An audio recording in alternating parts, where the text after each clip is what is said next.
Hello welcome students.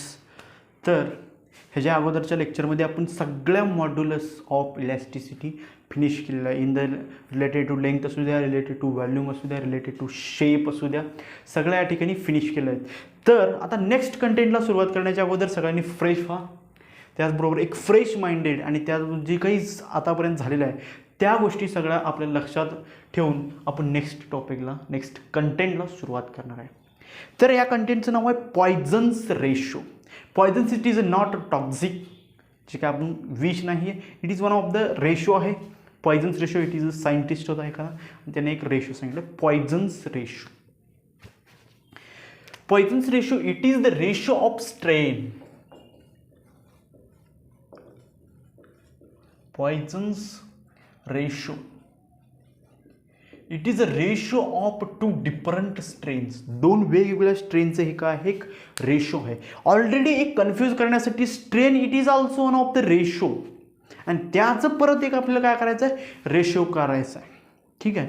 It is shows the Poisson's ratio within the elastic limit. It is the ratio of lateral strain to linear strain. पहिल्यांदा आपल्या lateral strain and linear strain दोन गोष्टी माहिती असणं गरजेचं आहे. पहिल्यांदा आपण एक डेफिनेशन लिहून घेऊ याचं, त्यानंतर आपण ज्या काही इम्पॉर्टंट्स आहेत, ज्या युजफुल गोष्टी आहेत त्या देखील आपण समजून घ्यायचं आहे. It is a ratio of lateral strain within the elastic limit. Within the elastic limit, elastic limit, the lateral strain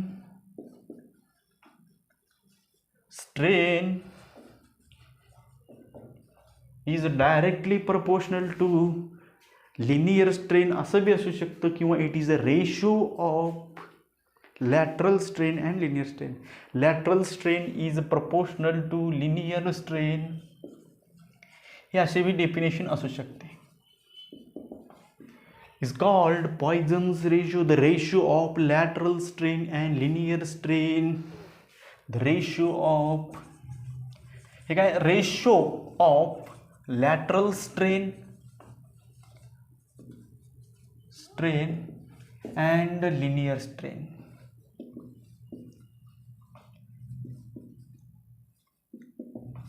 ठीक आहे. आता आपल्याला माहित झाले की ही एक रेशो आहे. कशाचं, दोन पद्धतीचे वेगवेगळे स्ट्रेन आहेत त्याचं रेशो आहे, आणि त्या रेशोला पॉयझन्स रेशो म्हणतात. विदिन द इलॅस्टिक लिमिट हे कंडिशन अप्लाय केल्यानंतर. त्याचबरोबर जे काही आता परत दोन वेगवेगळे स्ट्रेन आपण बघत आहे, lateral strain and linear strain. तर लॅटरल स्ट्रेन म्हणजे काय, आणि त्याचबरोबर लिनियर स्ट्रेन म्हणजे काय.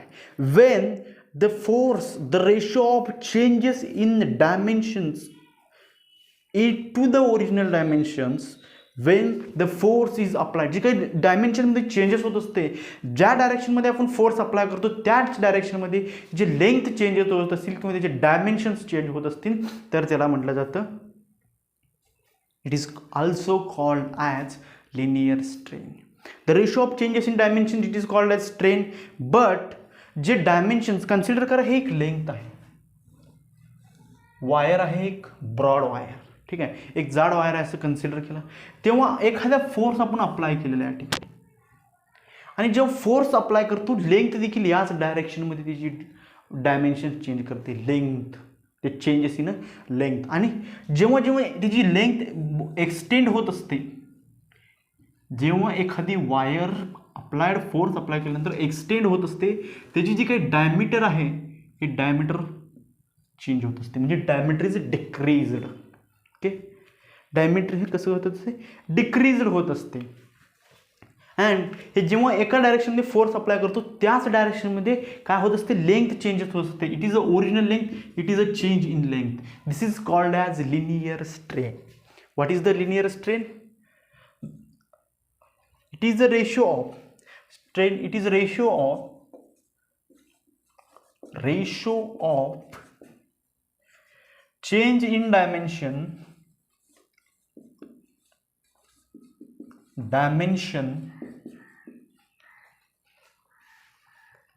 change in dimension to original dimension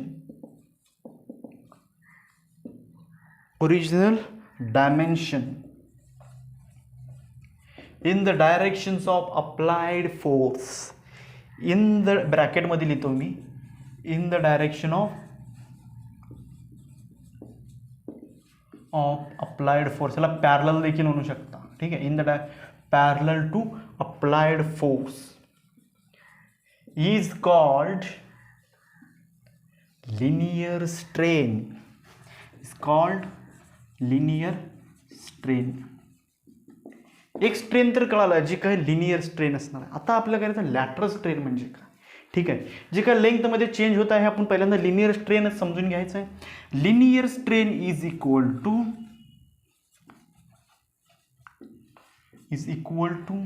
delta l change in length divided by original length, ठीक आहे. त्याच डायरेक्शनमध्ये, ज्या डायरेक्शनमध्ये आपण फोर्स अप्लाय केलेला आहे, ही डायरेक्शनमध्ये एक्सटेंड केलेला आहे. एक बॉडी सस्पेंड केलेलं आहे एका ठिकाणी आणि एका ठिकाणी आपण काय करता, एक लोड अप्लाय करता. आणि जेव्हा आपण लोड अप्लाय करतो ती काय करते, वायर एक्सटेंड होत आहे. त्याचबरोबर आपण काय केलं, एक इट इज एक्सटेंडेड होत आहे. त्याचबरोबर आपण काय केलेलं आहे, एक फोर्स अपोजिट डायरेक्शनमध्ये अप्लाय केलेला आहे आणि आपण काय करतो, खालून फोर्स अप्लाय करतो. त्यापेक्षा ही एक्झाम्पल कन्सिडर करण्यापेक्षा आपण एखादा स्प्रिंग आहे असं कन्सिडर करा आणि त्याला आपण कॉम्प्रेस करत आहे. when we compressed of the body applying force towards to the suspended ends, आणि आपण सस्पेंडेड एंड सोबत जेव्हा फोर्स अप्लाय करतो तेव्हा त्यामध्ये काय होत असते, लेंथ डिक्रीज होते, म्हणजे बॉडी कॉम्प्रेस्ड होते, लेंथ कॉम्प्रेस्ड होते. बट जी काही डायमीटर आहे ते डायमीटर विल बी इन्क्रीज्ड. आणि डायमीटर हे कशा डायरेक्शनमध्ये, आपण या डायरेक्शनमध्ये फोर्स अप्लाय करत आहे, डायमीटर आहे या डायरेक्शनमध्ये चेंजेस होत असते, ठीक आहे. जेव्हा आपण या डायरेक्शनमध्ये फोर्स इकडं जरी अप्लाय केला म्हणजे त्या वायरला पुल करत गेला, त्याचबरोबर ही लेंथ जी काय आहे डायमीटरची जी काही डायमीटर आहे ते काय होते, डिक्रीज होते in the perpendicular directions of applied force. This is called as lateral strain, ठीक आहे. Original diameter or change in diameter with the original diameter, it is the lateral strain because the applied force is perpendicular to the changes in dimensions. फक्त या definition मध्ये थोडासा change आहे. It is the ratio of change in dimension to original dimension as it is असणार आहे in the form of lateral strain लिहित असताना in the or perpendicular dimensions in the directions of perpendicular to applied force. या ठिकाणी फक्त आपण काय करायचं आहे, परपेंडिक्युलर इतका जर यूज केला तर हीच असणार आहे लॅटरल स्ट्रेनची डेफिनेशन्स. देन लॅटरल स्ट्रेन या त्या ठिकाणी काय आहे, डायमीटर कन्सिडर केला. लॅटरल स्ट्रेन इक्वल टू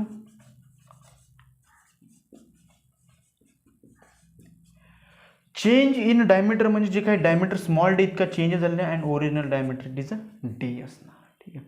जे काय डायमीटर ओरिजिनल डायमीटर डी आहे, change in diameter small D आहे. आता पॉइझन्स रेशो काय म्हणते, within the elastic limit it is the ratio of lateral strain and linear strain and linear strain.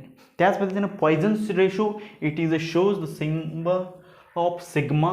Sigma या सिम्बलनं दाखवलं जातं. Then sigma is equal to lateral strain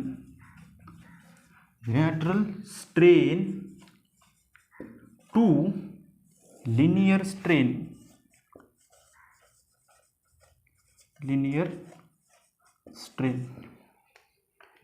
then using of this equations, म्हणजे जे काही equations जे काही ह्या दोन इक्वेशन्स आहेत, ह्या दोन इक्वेशन त्या ठिकाणी पुटअप करायचं, म्हणजे लॅटरल स्ट्रेनच्या जागी लॅटरल स्ट्रेनची व्हॅल्यू पुटअप करायची.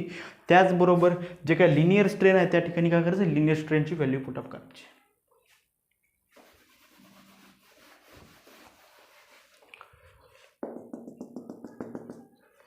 What is the sigma? Sigma is equal to lateral strain का आहे, small d divide by capital d divided by delta l पण कॅपिटल एल बी असू शकते किंवा स्मॉल एल. इट इज आपण या ठिकाणी काय करू, कॅपिटल एल यूज करू.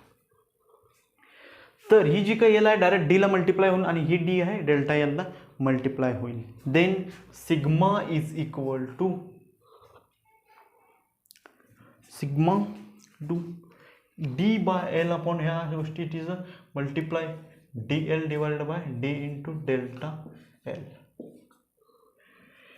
जेव्हा आपण कन्सिडर करतो जी काही वरची जे काही टर्म्स आहेत ऑन द न्युमरेटर ती जी काही टर्म्स आहेत इन द फॉर्म ऑफ लेंथमध्येच आहेत आणि खालची जी काही टर्म्स आहेत ती देखील इन द फॉर्म ऑफ लेंथमध्येच आहेत. जेव्हा दोन गोष्टी न्युमरेटर आणि डिनॉमिनेटरची युनिट सेम असतील तर जे मिळणारं रिझल्टंट क्वांटिटी आहे ते एक असं unitless quantity. It has the unit. Poisson's ratio has a no unit or unitless physical quantity.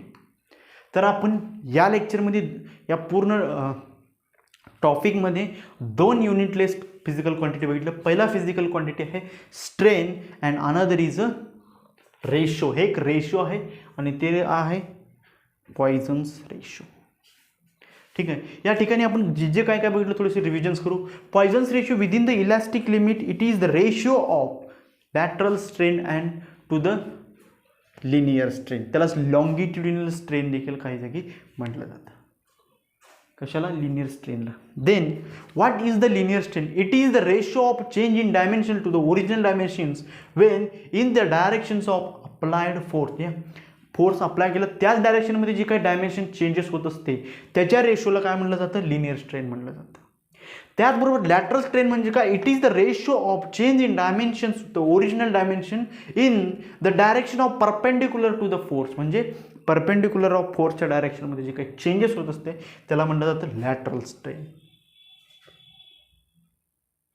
It is a lateral strain. आणि लॅटरल स्ट्रेन, लिनियर स्ट्रेन हे जे काही इक्वेशन्स यूज करतो किंवा रेशो यूज करून आपण काय करतो? पॉयझन्स रेशो फाइंड आउट करू शकतो. जेव्हा एखादी न्युमरेटर आणि डिनॉमिनेटर दोन्ही टर्म्समध्ये एकच सेम युनिट असेल तर ते मिळणार रिझल्टंट क्वांटिटी. जर रेशोचं रिझल्टंट हे कसं असणार आहे? इट हॅज युनिटलेस क्वांटिटी असणार आहे. ठीक आहे. यापर्यंत काही जर अडचणी नाही आहे.